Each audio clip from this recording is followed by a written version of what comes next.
Hey guys, how you doing? Welcome back to TeamPrawnRacing. So in today's video, we're going to be doing a little bit of track day prep, all ready for Thruxton on Monday.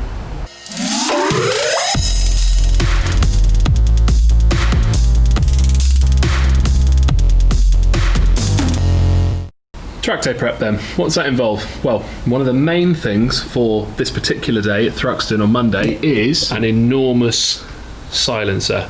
Thruxton is well known for having really tight noise limits, and the day I'm going to with open track is actually a 90 decibel day. Now the car on its normal track exhaust normally tests about 92 to 94 when it's hot, slightly too borderline for the 90 decibel day, so I have this silencer. So we're going to get the car up on stands, get the silencer on, and yeah, tone it down a bit.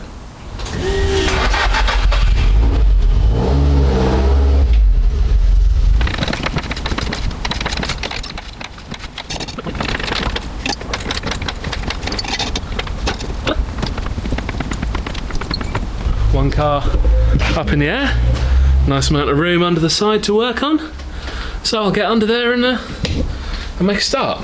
So what have we got down here? V-band, centre mount, and here in the darkness another V-band. So things I have learned: do not buzz these off with an impact gun. The only time I've ever had problems with these binding on the threads is when I buzz them off with a gun in a hurry. Not cool. Bit of a spray on there. Right, that's off. Come down to this end. Tell you what, I'm holding it by a tripod. Why don't I use the tripod? Come on, Nick. Work harder, not smarter. No, other way around. Work smarter, not harder. Shows how smart I am, I guess. Come on, you can do this. You can do this. Maybe you can't. Who knows?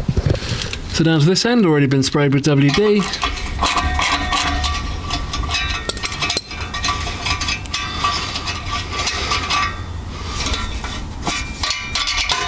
There you go, let's crack that off. The exhaust just sort of hanging there now. And these centre bobbins I use are actually just a standard mini exhaust bobbin from Halfords. If anyone knows of a poly alternative with M8 threads, I would be all ears. Right, that's out. So here you can see the difference in the two exhausts. One is just 3 feet of 3-inch tube for track use, and one is a 30-inch long silencer with a short end of tube at each end. Both V-band, both have a centre mount that mounts onto the car, and that 30-inch silencer tends to take about 8 decibels off. So we'll test it at Thruxton on Monday and we'll see what it is, but I'm supremely confident it will be well under 90. Last time at Thruxton 2 years ago with this setup, it was 83 decibels on the GT30, so I'm imagining it's going to be around that again. Good practice before fitting any V-band exhaust, just wire brush all the V-bands off thoroughly. That's clean enough for me. Personally, I quite often put a tiny smear of red RTV around the face just to help it seal. High temp RTV. Just like that. Then I'll do something very similar. There we go. Done. Time to bring in the big boy. Pop a few threads on these to take the weight. Every time this comes apart, it seems to go back together ever so slightly differently. It's so strange. So what we'll do, we'll just get this loosely hung for the minute and then tighten them fully once both ends are located. That's it. Right, we'll go and do the other end. So that's all bolted on now. So next step, go around the back of the car, check the tailpipe still sat in the right place, check the exhaust doesn't need a little tweak and a rotation, and clamp up the V-bands and we're done. Round to the back of the car, tailpipe still sits dead centre in the cutout, give it a little shake, nothing rattling there, I think we're good to go. Oh, check out my novice sticker too. First 6 races you've got to have a novice sticker, so that's gone on. novice. Do, do, do, do. 1, 2, 1 massive centre section on. Right, next up I'm going to be making some side skirt extensions.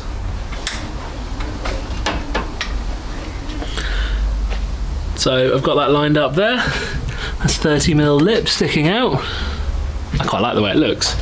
Just going to come down this way, look here. I think it looks really wide. So, drill some holes, rivet that on. It's recording. Okay, so I have got the other side done. I didn't film it, the battery ran out, but the other side is on. Now, what I think these really need is some sort of graphic all the way down the side, because they just look big and plain now. And thankfully, thanks to Mr. Chris Cass, we got some Pringles. So Chris, helpful individual that he is, has a vinyl plotter, and he has made us, they want to come out, Team Prawn graphics. So we've got YouTube logo, followed by TeamPrawnRacing, and that is to go on here. Right, I think we're onto something here. So Chris has put a handy little line above that runs the whole way through. So run that line along the whole way, works out perfect at the front. Also, we've spaced this so that this gap is right on my jacking tube, and we'll be able to do exactly the same on the other side. So I'm going to peel some backing paper off and start sticking these on. It's feeling pretty good. Last bit. This line, really, really handy. YouTube, TeamPrawnRacing. It's looking pretty cool.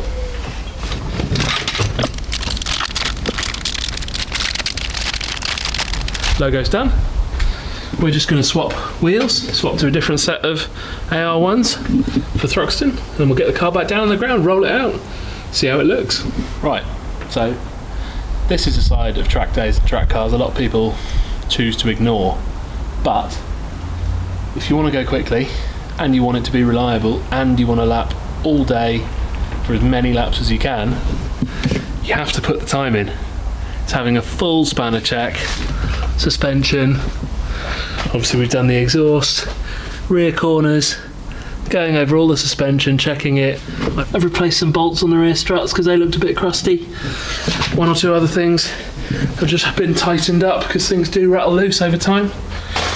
And now I'm just going through some wheels and tyres, pick the best set of AR1s for Monday, and we'll get them back on the car, get it down on the ground, and then it will be ready to go. Right, spanner check complete. It's now about 20 to 9 Saturday night. Little one's gone to bed, so we're going to get the wheels on, get it back on the ground.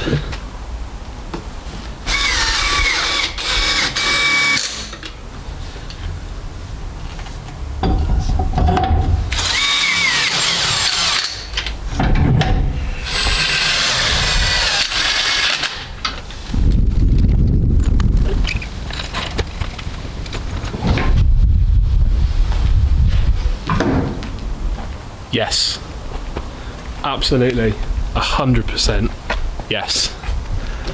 Those skirts, they just make it, don't they? So when I first put the skirts on, if anyone's watched a video, I wasn't feeling it. I rolled it out expecting this wow moment, and I looked at it and I just went, oh, looks alright. That, it's only a subtle change. It's only this little lip added on here, and a little graphic has just made such a difference to the way that looks. Bit loading up to do tomorrow, and other than that, track day prep is nearly over. I'm looking forward to Thruxton now. It's Sunday morning, last few little jobs to do. I'm going to be whipping the passenger seat out, partly because I want to know what it feels like driving around with no passenger seat. I've always had a passenger and obviously a seat, but I've always had a passenger on track, so tomorrow No passengers, obviously, with all the COVID stuff going on. So I'm going to take the seat out and see how it feels. Also gives me a little bit more room for some tools and stuff. That's unbolted. Let's try and whip it out.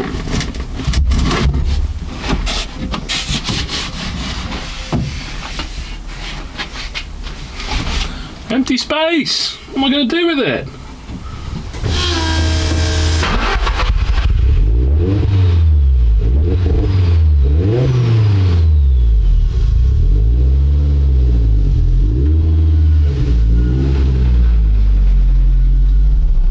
Quiet, isn't it? Boring.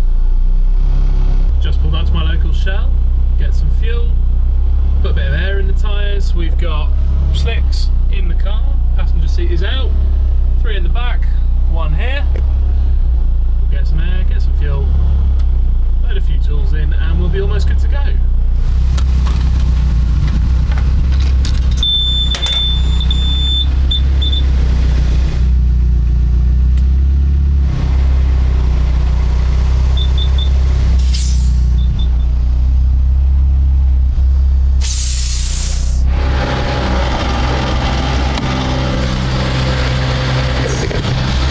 Enough. Please pass your credit card. Please wait for confirmation. Thank you and goodbye.